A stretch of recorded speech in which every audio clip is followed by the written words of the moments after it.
우리 옆 사람 다시 한번 인사할까요? 복 받으세요. 아니면 복 받았습니다. 예, 축복하겠습니다. 우리가 예수님의 산상수훈, 마태복음 5장에서 7장까지가 산상수훈인데 그 산상수훈을 열은 것이 오늘 우리가 읽은 팔복이라고 그랬어요.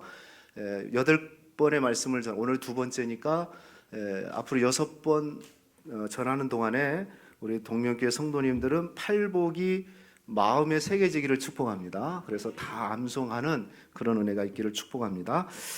예수님의 이 산상수훈의 팔복 아주 복된 말씀이 있는데 어떤 분이 더글라스 파킨슨이란 분이 마귀의 팔복도 있다. 예수님의 팔복도 있고 마귀의 팔복이 있어요.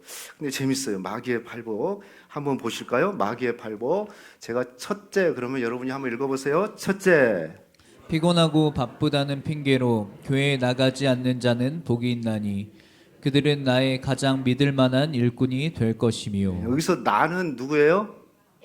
예수님이 아니에요. 마귀의 일꾼이 된다. 피곤하고 바쁘다. 또 두 번째, 목사의 흠이나 과오를 보고 트집 잡는 자는 복이 있나니 그들은 다시 설교를 크게 안 읽으세요. 크게 읽으세요. 크게. 자, 둘째, 목사의 흠이나 과오를 보고 트집 잡는 자는 복이 있나니 그들은 설교를 들어도 은혜를 받지 못할 것이며. 셋째, 자기 교회이면서도 나오라고 사정하여야만 교회에 나오는 자는 복이 있나니 그들은 교회 안에서 말썽꾸러기가 될 것이며. 넷째, 남의 말하기를 좋아하는 자는 복이 있나니 그들은 내가 가장 좋아하는 다툼과 분쟁을 일으킬 것이며. 그렇죠. 다섯째, 걸핏하면 비죽거리는 자는 복이 있나니 그들은 작은 일에도 화를 내고 교회 나오기를 곧 그만둘 것이며. 여섯째, 하나님의 일에 인색하여 헌금하지 않는 자는 복이 있나니 그들은 나의 일을 가장 잘 돕는 자일 것이며. 일곱째, 하나님을 사랑한다 하면서도 자기 형제와 이웃을 미워하는 자는 복이 있나니 그들은 나의 영원한 친구가 될 것이며. 누구의 친구? 마귀의 친구가 되는 비결이에요. 여덟째, 성경 읽고 기도할 시간이 없는 자는 복이 있나니 그들은 나의 꼬임에 쉽게 넘어가 마침내 나의 조롱거리가 될 것임이니라. 아멘을 안 하시네. 제가 예수님의 팔복도 은혜로운데 이 마귀의 팔복은 아주 정말 실제적이다. 마귀가 이렇게 전략을 세우겠구나. 그런 생각이 듭니다. 자기 교회 다니면서 셋째 보니까 사정해서 교회 그냥 어쩔 수 없이 나가주는 자 복이 있대요. 교회 안에 그런 분들이 말썽꾸러기가 되고, 성경 읽을 시간, 기도 시간 없다는 자 복이 있는데 그들은 나의 꼬임에 쉽게 넘어가 마침내 나의 조롱거리가 될 것이다. 여러분, 마귀의 팔복을 받지 않기를 축복합니다. 예수님의 팔복을 받아야 돼요. 자, 우리가 지난주에 팔복의 첫 번째 심령이 가난한 자에 대한 말씀을 나눴는데요.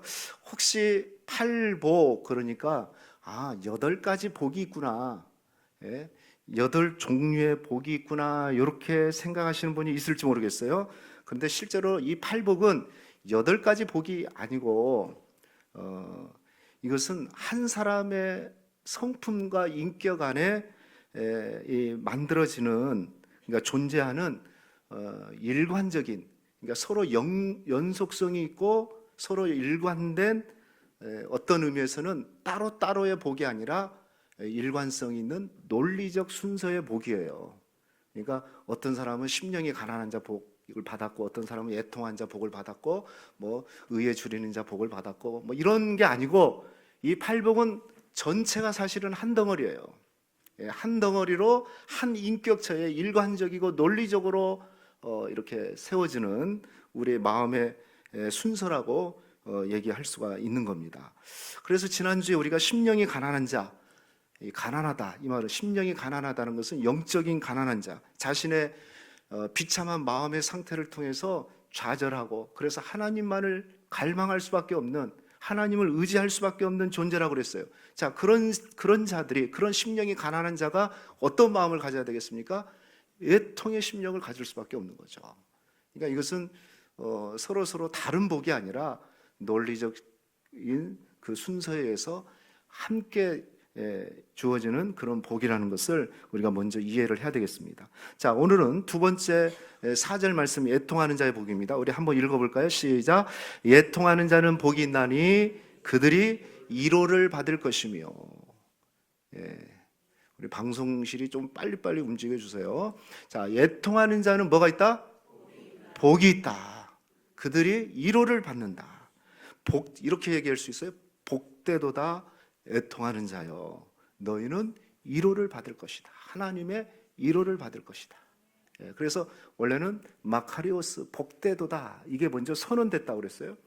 무슨 조건절이 아니라고 그랬어요. 애통하기 때문에 복 받는 게 아니라 이미 주님은 복되도다, 마카리오스 선포해 놓고 애통한 자여, 너희가 하나님의 위로를 받을 것이다 라는 그런 말씀입니다. 오늘 애통의 복인데, 자, 그럼 첫 번째, 우리 애통이라는 게 과연 뭘까? 여기 성경에서 말하는 애통, 지금 여기 본문에서 말하는 애통, 성경에는 슬픔에 대한 얘기들, 애통에 대한 얘기들이 쫙 많아요. 그런 단어들이 많은데, 여기 지금 마태복음 산상수훈의 애통은요, 펜데오라는 그런 단어인데, 이것은 슬픈, 비통, 고통, 비관, 이런 뜻이에요. 그러니까 그 슬픔 중에서 가장 극도의 슬픔, 절대적인, 아주 절망적인 그 슬픔을 얘기할 때 판데오라는 단어를 써요. 그러니까 어떨 때가 여러분 가장 비참한 슬픔일까요? 아마 사랑하는 사람을 잃었을 때. 그러니까 정확한 표현은 이거예요.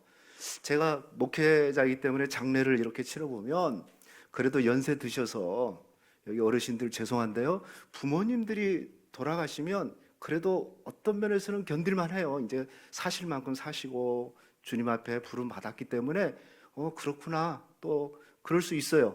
근데 정말 비통하고 애통한 장례가 어떤 장례냐면 자녀를 먼저 보내는 그 장례예요. 이 판데오라는 것은 그거예요. 자녀의 시체를 안고 애통해하는 장면, 아주 극도의 슬픔에 잠겨있는 그 절대적인 절망 속에 있는 그 상태를 판데오라고 그래요. 그러니까 그 통곡하며 사랑하는 사람을 안고 죽어있는 그 시신을 안고 애통해하는 그 장면이 바로 애통이에요. 애통, 슬픔, 그 슬픔. 그러니까 보통 슬픔과는 비교가 안 되는 거죠. 그런데 놀랍게도 이 슬픔, 이 애통에 애통하는 자에게 하나님이 복이 있다고 선언해요. 여러분 참 놀랍지 않습니까? 우리가 세상은 웃으면 복이 온다고 그러잖아요. 할렐루야. 그래요. 웃으면 복이 없고, 성경의 여러 어떤 상식적인, 또 성경에서 우리에게 전해주는 메시지도 기쁘고 기뻐하라, 그러면 너에게 복이 있고, 감사하라, 그러면 너에게 복이 있고, 뭐 그런 말씀들이 주르잖아요. 그런데 여기 지금 오늘 여기 산상수훈에서는 완전 반대예요. 애통하는 자, 판데오하는 자들에게 하나님이 복이 있다고 지금 선언하고 있어요. 슬퍼하는 자들에게 복이 있다. 이거 참 이해가 안 되는 거죠. 이런 책이 있어요. 아주 좋은 책인데, 짙은 구름 더 깊은 긍휼이라는 그런 책이 있는데요, 마크 브로갑이라는 목사님이 쓴 거예요. 에레미야 애가서를 주의한 책인데, 거기 보면 이런 글이 있어요. 애통은 우리의 슬픔을 하나님 앞으로 가져가는 행위고, 애통이 없으면 고통에 대한 슬픔을 제대로 처리하는 법을 알지 못한다. 곧 애통은 믿음으로 이어지는 고통 중에 기도이다 라고 얘기했어요. 저는 저 말이 참 마음에 와닿았어요. 여러분, 애통은 우리의 슬픔을 하나님 앞으로 가져가는 행위다. 우리가 슬프죠? 슬픈 일이 있어요. 근데 슬픈데도 안 슬픈 척 하지 말라는 거예요. 그 슬픔을 애통함으로 하나님 앞에 가져가는 거고, 거기 보세요. 애통이 없으면 고통에 대한 슬픔을 제대로 처리하는 법을 알지 못한다. 저는 이게 마음에 참 와닿아요. 여러분, 애통이 없으면 고통, 슬픔에 대한, 고통에 대한 그걸 어떻게 처리할 거예요? 그래서 어떤 분들은 그래요. 장례식, 우리 여기 성도님들이 참 조심해야 될 것 중에 하나가 뭐냐면, 장례식에 가서 쓰지 말아야 될 용어 있어요. 우리 장로님들도 잘 하시는데, 절대 기도할 때 감사하다는 말씀을 안 돼요. 하나님 감사합니다. 오늘 장례를 치르게 해주셔서. 어떤 장례도 감사할 장례는 없어요. 그렇죠? 근데 가끔 그런 분들이 있어. 장례식 가갖고 아우 천국에 갔으니까 울지 마, 슬퍼하지 마, 우리 천국 가서 만날 거잖아. 이건 전혀 성경적이지 않은 이론입니다. 그렇죠. 지금 장례를 차려서 사랑한 사람을 잃어서 극도의 슬픔에 있는데 그 슬픔을 어떻게 처리할 거예요? 그것을 애통함으로 처리할 수 있는 거예요. 제가 언제가 얘기했잖아요. 오카노 목사님이 교육자들, 그 수많은 사랑교회 교육자들을 훈련시킬 때 장례식장 가가지고 얘기를 해요. 그 부목사들한테. 죽어있는 가족을 살려내지 못할 것 같으면 그 슬픔에 잠겨있는 유족들한테 무슨 말 위로한답시고 어떤 말 하지 말고 살려내지 못할 것 같으면 그냥 가만히 있든지 아니면 함께 울어줘라. 그거보다 더 좋은 게 없는 거죠. 무슨 우리가 위로한답시고 천국에 갔으니까 괜찮아. 뭐가 괜찮아요? 애통할 때 슬플 때 그냥 슬퍼하도록 내버려 두는 거예요. 왜? 그 슬픔을 처리해야 되거든요. 애통함으로써. 그리고 놀라운 것은 애통은 믿음으로 이어지는 고통 중에 드리는 기도예요. 그냥 무슨 슬픈데 무슨 기도가 필요해요? 그냥 애통의 함으로써 하나님 앞에 그 기도가 상달된다는 거죠. 우리 주님도 나사렛의 죽음을 슬퍼하고 우셨던 장면들이 나오게 되는 거죠. 그래서 여러분, 우리가 같이 울어주고 같이 슬퍼해 주는 거, 마치 여러분 믿는 사람이 애통해하고 슬퍼하면 믿음이 없는 것처럼 우리가 치부하지 말고, 그건 당연한 거예요. 누구든지 애통해야 돼요. 그리고 같이 애통해주고 같이 울어주는 거, 그것이 복이에요. 근데 그런 애통이 복이란 거예요. 그래서 왜? 슬픔이 처리되고 믿음의 고통 중에 믿음의 기도로 하나님 앞에 나가고, 오늘 말씀대로 더 놀라운 것은 그런 애통하는 자에게 하나님의 위로가 있기 때문에 그게 복되다는 거죠. 할렐루야. 세상의 상식과 맞지 않는 하나님의 은혜인 것을 우리가 보게 됩니다. 자, 그렇다면 두 번째, 우리는 무엇에 애통해야 될까? 무엇에 애통해야 될까요? 여러 가지 애통할 것이 있는데 두 가지만 크게 얘기하면, 첫 번째는요, 나의 죄를 인해서 애통해야 된다. 우리가 애통해야 될 것은요, 나의 죄, 내 자신을 거룩하신 주님 앞에, 또 거룩하신 주의 말씀 앞에 세우니까 여전히 불결한, 여전히 잿덩어리밖에 없는 자신의 모습을 바라보면서 애통해야 된다. 내가 하나님을 믿는다 하지만 여전히 내 자신은 죄악되고 하나님의 그 거룩하심 앞에 근접할 수 없는 그 간격으로 인해서 우리는 애통해야 되는 거죠. 그래서 우리 자신, 다른 사람의 죄가 아니에요. 내 자신을 돌아봐야 돼요. 에스라가 성전 앞에서 엎드려 운 적이 있어요. 에스라서 10장 1절 말씀 보시면요, 에스라가 하나님의 성전 앞에 엎드려 울며 기도하여 죄를 잡아갈 때에 많은 백성이 크게 통곡하며 이스라엘 중에서 백성의 남녀와 어린아이의 큰 무리가 그 앞에 모인지라 그랬어요. 에스라가 성전 앞에서, 성전으로 들어가지도 못하고 통곡하면서 울면서 기도하는데 그 이유가 뭡니까? 죄로 인해서. 그런데 누구의 죄입니까? 이 본문에서는 이스라엘 백성들의 죄인데 에스라 선지자는 그 백성의 죄를 자신의 죄와 분리시키지 않았어요. 이 백성들의 죄가 곧 나의 죄입니다 하면서 애통해하고 슬피 울며 통곡하는 그런 장면이 나와요. 성전 안에 들어오지도 못하고. 그래서 우리가 정말 애통해야 될 것은 내 자신의 죄를, 자신의 내면을 들여다보면서 말씀의 빛으로 비춰보면서 우리는 애통해야 되죠. 어떤 분들은 그래요. 애통은 뭐 더 성공하지 못해서, 내가 좋은 기회가 있었는데, 좋은 집 살 기회가 있었는데, 돈 벌 기회가 있었는데, 그런 거 애통하란 말이 아니에요. 더 높은 자리에 올라갈 수 있는데, 아니죠.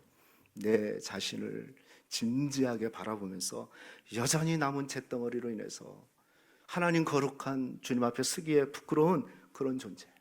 그래서 여러분, 우리가 심령이 가난한 사람은 이런 애통함, 이런 눈물로 가득 찬 사람이죠. 정말 그래서 영적인 가난한 사람이고, 애통한 사람은 그 눈물 보따리가 터져버린 사람. 그게 바로 애통한 사람이라는 거죠. 사랑하는 성도 여러분, 우리의 죄로 인해서 본인의 죄로 인해서 애통해 하셔서 하나님의 복이 임하기를 축복합니다. 또 하나 우리가 애통해야 될 것은 거룩 때문입니다. 거룩. 자신의 거룩은 뭡니까? 성화죠, 성화. 거룩하지 못한 것. 주님 닮아가지 못하는 내 자신을 보면서 애통해야 되죠. 데살로니가전서 4장 3절 말씀에 보니까 하나님의 뜻은 이것이니 너희의 거룩함이다 그랬어요. 여러분, 하나님의 뜻이 뭐냐면 거룩한 거예요. 우리가 구별되고 성도로 사는 건데 그러지 못함에 대한 애통함이죠. 사도 바울이 은혜 충만한 고린도 교회를 향해서 안타까워하는 장면이 나오는데 고린도전서 3장 1절 2절 말씀 보십시오. 형제들아, 내가 신령한 자들을 대함과 같이 너희에게 말할 수 없어서 육신에 속한 자 곧 그리스도 안에서 어린 아이들을 대함과 같이 하노라. 내가 너희를 젖으로 먹이고 밥으로 아니하였노니 이는 너희가 감당하지 못하였거니와 지금도 못하리라. 지금 고린도 교회를 보니까요, 고린도 교회 성도들이 신령한 자가 되지를 못했어요. 영적인 성도가 되지 못하고 여전히 육신에 속한 자, 즉 그리스도 안에서 어린아이돼요. 그래서 어때요? 바울은 밥을 먹여야 되는데 젖병을 꼽아주고 있다. 이 부분에 대해서 지금 안타까워하고 있음을 지금 얘기하고 있는 겁니다. 사랑하는 성도 여러분, 우리가 어느 때까지 젖먹이 수준에서 머물러야겠습니까? 어느 때까지 단단한 음식을 먹지 못하고 어린아이와 같은 그런 심정으로 살아야 되겠냐고요. 여러분, 그러지 성장하지 않은 것처럼 힘든 게 없습니다. 아마 우리가 그런 거 삶에서 경험하잖아요. 만약에 자녀들이 여러분 성장하지 않으면 어떻게 될까요? 그거보다 애통할 일이 있습니까? 근데 우리의 영적인 수준도 마찬가지예요. 정말 예수 믿고 생명이 온 다음에 더욱더 거룩해지고 주님 닮아가면서 소위 성화되어져 가야 되는데 오늘 다르게 내일 다르게 계속해서 성화돼야 되는데 어느 순간에 멈춰버렸어요. 그리고 단단한 음식을 못 먹어요. 단단한 음식이라는 것은 하나님의 말씀이에요. 여전히 단 음식, 먹기 쉬운 음식, 젖만 먹고 있다면 어찌 이것이 애통할 일이 아니겠습니까? 기독교 철학자 중에 돌아가신 지가 꽤 됐는데요, 프란시스 셰퍼라는 세포 박사가 있습니다. 이분은 말년에 암이 걸렸어요. 그리고 암과 싸우면서 아주 강력한 마지막까지 아주 중요한 메시지들을 전했는데 조국 미국과 미국의 젊은이들을 향해서 아주 유언적인 그런 메시지를 전했는데 그 중에 하나가 이겁니다. 제가 잠깐 읽어드릴게요. 사랑하는 여러분, 셰퍼의 얘기입니다. 행복을 삶의 목표로 갖지 마세요. 그것은 불신자도 구할 수가 있는 겁니다. 예수 믿는 사람도 예수 믿지 않는 사람도 행복을 삶의 목표로 갖습니다. 그것은 그리스도인들이 구할 바가 아닙니다. 지금 그리스도인들의 문제는 행복을 구하지만 거룩을 구하지 않는 겁니다. 라고 젊은이들에게 깨우는 메시지, 행복을 추구하지 말고 거룩을 추구하라, 이런 얘기를 한 겁니다. 여러분, 행복은요, 행복이라는 것은 영어로 해피니스죠. 해피니스. 이 뜻은 뭐냐면 우연히 발생한 복이에요. 어쩌다가 돈을 벌게 되고 어쩌다가 부자가 되고 어쩌다가 출세하는 우연히 받는 복을 갖다가 이 행복이라고 그래요. 해피니스예요. 그래서 우리는 이런 우연한 복을 바라면 안 된다. 그런데 오늘 이 산상수훈의 복이 또다, 복되도다, 이 복은요, 해피니스가 아니라 블레싱입니다. 블레싱. 영어로 블레싱이에요. 이 블레싱이라는 단어는 우연히 받는 게 아니라 그 단어가 어디에서 나오냐면 블리드라는 피를 흘리다는 단어에서 나왔어요. 그러니까 이 언어를 썼던 사람들은 이 블레싱이라는 단어는 그냥 주어진 게 아니라 반드시 제사를 통해서, 피의 제사를 통해서 얻어지는 축복, 얻어지는 복을 블레싱이라고 그래요. 근데 이 산상수훈은 그거예요. 우연히 받는 복이 아니고, 다시 말하면 예수님의 피, 예수님의 보혈을 통해서 얻어지는 복, 그게 바로 블레싱이에요. 예수님의 보혈로 제시씀 받는 복, 예수님의 보혈로 힘입어 주님 보좌 앞에 담대히 나가는 거룩한 성화의 복, 이게 바로 오늘 산상수훈에서 얘기하는 거예요. 그냥 행복 그러니까 그냥 행복이 아니에요. 주님의 피 흘림이 없이는 이런 복이 없는 것이죠. 사랑하는 성도 여러분, 우리가 추구하는 것은 세상이 추구하는 우연한 행복이 아니라 예수님의 보혈을 말미암아 우리에게 주어주는 행복. 할렐루야. 그렇죠? 그 거룩한 축복을 여러분 갈망하시고 열망하시기를 주의 이름으로 축복하겠습니다. 세상은 여러분 우리가 점점 악해져 가고 있다는 걸 우리가 보게 됩니다. 그런데요, 가만히 생각해 보면 세상이 악해져 가고 있는 것에 대해서 놀랄 일이 아니에요. 그렇죠? 여러분, 저 창조 시대 때, 노아 시대 때 세상이 편안했습니까? 세상에 문제가 없었습니까? 지금보다 더 심했어요. 엄청난 문제가 있었어요. 지금은 우리가 여러 채널을 통해서 이 세상의 문제, 범죄, 그리고 모든 채널들이 90% 이상이 전부 다 문제 채널만이잖아요. 문제 사건들, 아주 흉악한 일들만 우리 애가 들으니까 야, 세상이 이렇구나. 그렇죠? 아니에요. 원래 세상은 그래요. 그런데 진짜 우리가 이 세상을 보면서 애통해야 될 것은 뭐냐면 이 세상에 세워져 있는 하나님의 교회가 세상과 구별되지 않는 것에 대해서 우리는 애통해야 되고, 이 세상의 빛과 소금으로서 사명을 감당하라고 했는데 그리스도인들이 세상의 불신자들과 다르지 않는 것으로 인해서 우리는 애통해야 되는 거죠. 그러면서 세상이 점점점 하나님의 말씀과 하나님의 뜻에서 어긋나는 것으로 인해서 우리 그리스도인들은 마음에 슬퍼하시고 애통해야 될 줄로 믿습니다. 여기 우리 부모님들이 많이 계시죠? 우리 자녀들 있는데 저는 그런 생각이 듭니다. 우리 부모는 부모로서의 역할만 감당하면 돼요. 무슨 얘기냐면 부모가 하나님이 될 필요는 없어요. 부모가 이제 하나님이 됩니까?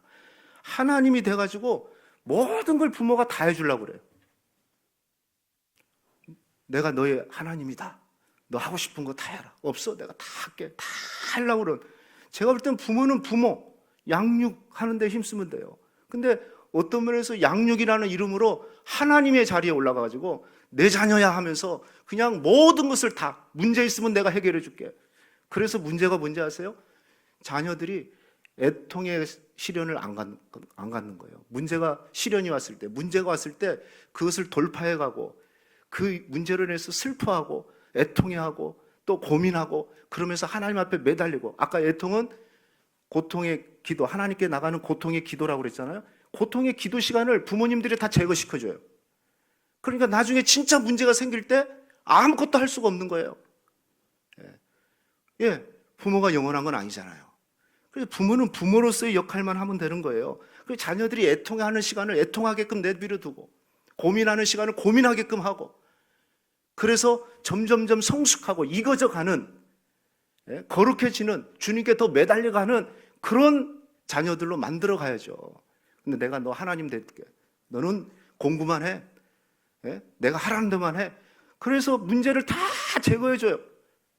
그러니까 아이들이 힘이 없는 거예요. 문제 생기면 그 앞에서 그냥 좌절하고 하나님께 나가지도 않고. 여러분, 애통은 하나님께 나가는 거예요. 그러면서 주님이 절대 필요하고 거룩해지는 그런 삶으로 나가는 것이 애통함이거든요.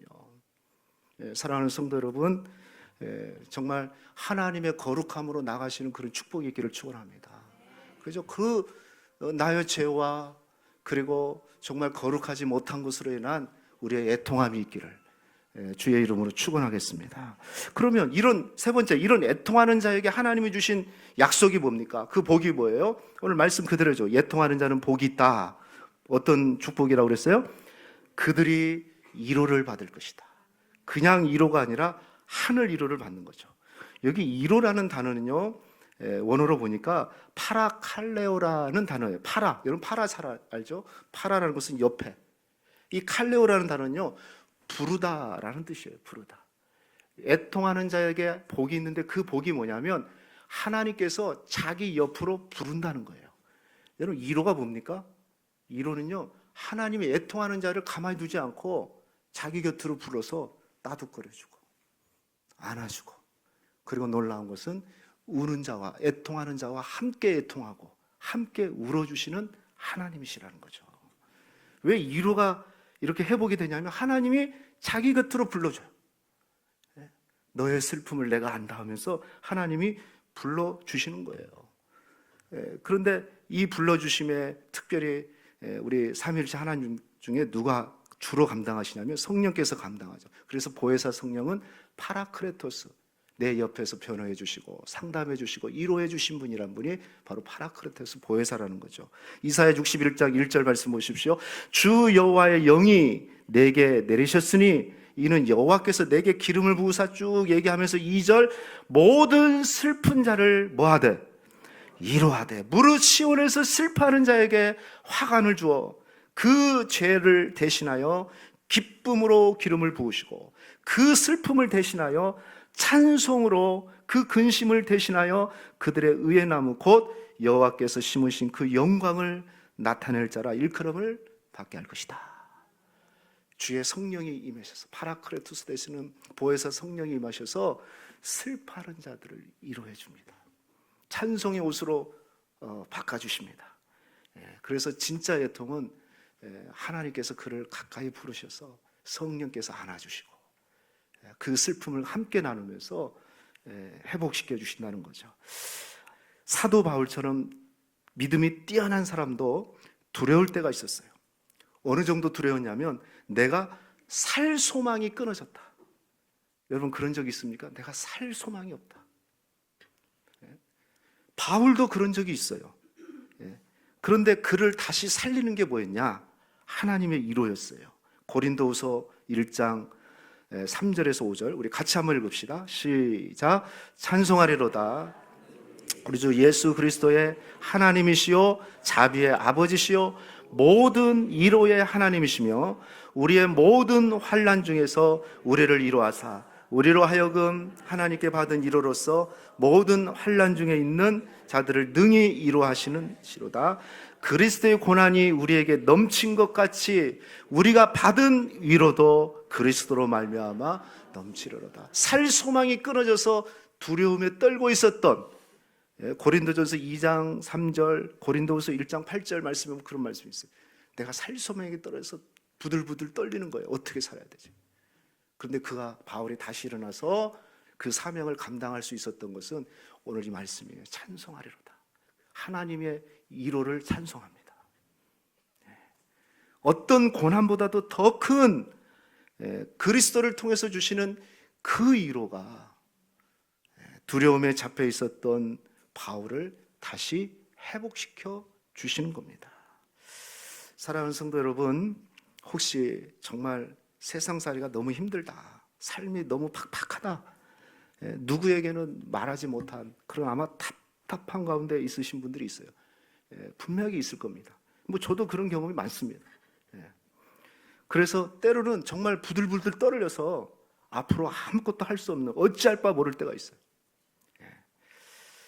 여러분, 그런데 기억하십시오. 조용히 혼자 절망하지 마십시오. 가장 무서운 게 뭔지 아세요? 정말 부들부들 떨 때, 아무것도 할 수 없을 때 혼자 조용히 절망하는 거. 이것은 정말 안 좋은 거예요. 그 어려운 문제를 가지고 애통하는 심정을 가지고 주님께로 나가십시오. 혼자 조용히 나는 내가 권사니까, 내가 장로니까, 목사니까 이걸 얘기하면 꼭 믿음이 없는 것 같아. 아니에요. 그러면서 혼자 부들부들 조용히 절망하는 상태에 있지 마시고 그냥 애통한 심령, 그 마음 그대로 주님 앞에 나가는 거예요. 울고 싶을 때 우는 거예요. 주님 앞에서 우는 거예요. 물론 운다고 해서 상황이 바뀌고 문제가 해결된다는 보장은 없습니다. 아니, 안 바뀔 수 있어요. 그러나 중요한 건 뭐냐면 그 무거운 현실을 감당해낼 수 있는 힘을 주시는데 그 힘이 뭡니까? 하늘에서 하나님께서 위로해 주시는 거예요. 그 위로를 통해서 다시 일어나는 거죠. 문제는 똑같이 있지만 하나님이 같이 울어주시고 위로해 주시는 그 하나님의 따뜻함 때문에 그래, 바울이 그랬던 것처럼 나의 고난보다도 주님의 위로가 더 커서 다시 일어날 수 있는 힘을 얻게 되는 거죠. 그래서 어느 한 청교도는 이런 고백을 합니다. 살아있는 그리스도인은 눈물샘이 마르지 않아야 된다. 살아있는 성도라면 눈물샘이 마르지 않는다. 여러분, 눈물샘은 어떻습니까? 여러분의 눈물샘은 어떻습니까? 언제 나의 죄 때문에, 더디 성장하는 나의 믿음 때문에, 그리고 변하지 않는 나의 모습 때문에 한번 주님 앞에서 실컷 울은 적이 있습니까? 그때가 언제입니까? 처음 예수님 만날 때 그 후로는 은 적이 없습니까? 언제부터인가 우리가 은혜의 자리에서 자꾸 멀어지고 세상과 죄와 가까워지고 거룩한 내 안에 있는 애통과 슬픔은 사라지고 세속의 기쁨이 내 마음을 가득 채우고 있다는 그런 모습이 여러분 보이지 않습니까? 드라마를 보면은 막 울고 주님의 십자가의 은혜를 생각하면 전혀 돌 같은 마음, 무덤덕한. 그래서 우리의 눈물샘이 꽉 막혀 있는, 영적 눈물샘이 막혀 있는 거죠. 여러분, 만약에 그런 분이 계신다면 하나님의 은혜를 구하시기를 축복합니다. 다시 애통의 심령을 주십시오. 애통하는 것은 부끄러운 일이 아닙니다. 은혜입니다. 은혜예요. 애통의 심령으로 주님 앞에 나가십시오. 그러면 세상에서는 받을 수 없는 하나님의 위로하심이 저와 여러분에게, 그 애통하는 자에게 임하게 될 줄로 믿습니다. 우리 일어나시겠습니다. 우리 4절 말씀 같이 한번 다시 읽고 우리 찬양하겠습니다. 애통하는 자는, 시작. 애통하는 자는 복이 있나니 그들이 위로를 받을 것이며. 이런 축복이 있기를 주의 이름으로 축원하겠습니다.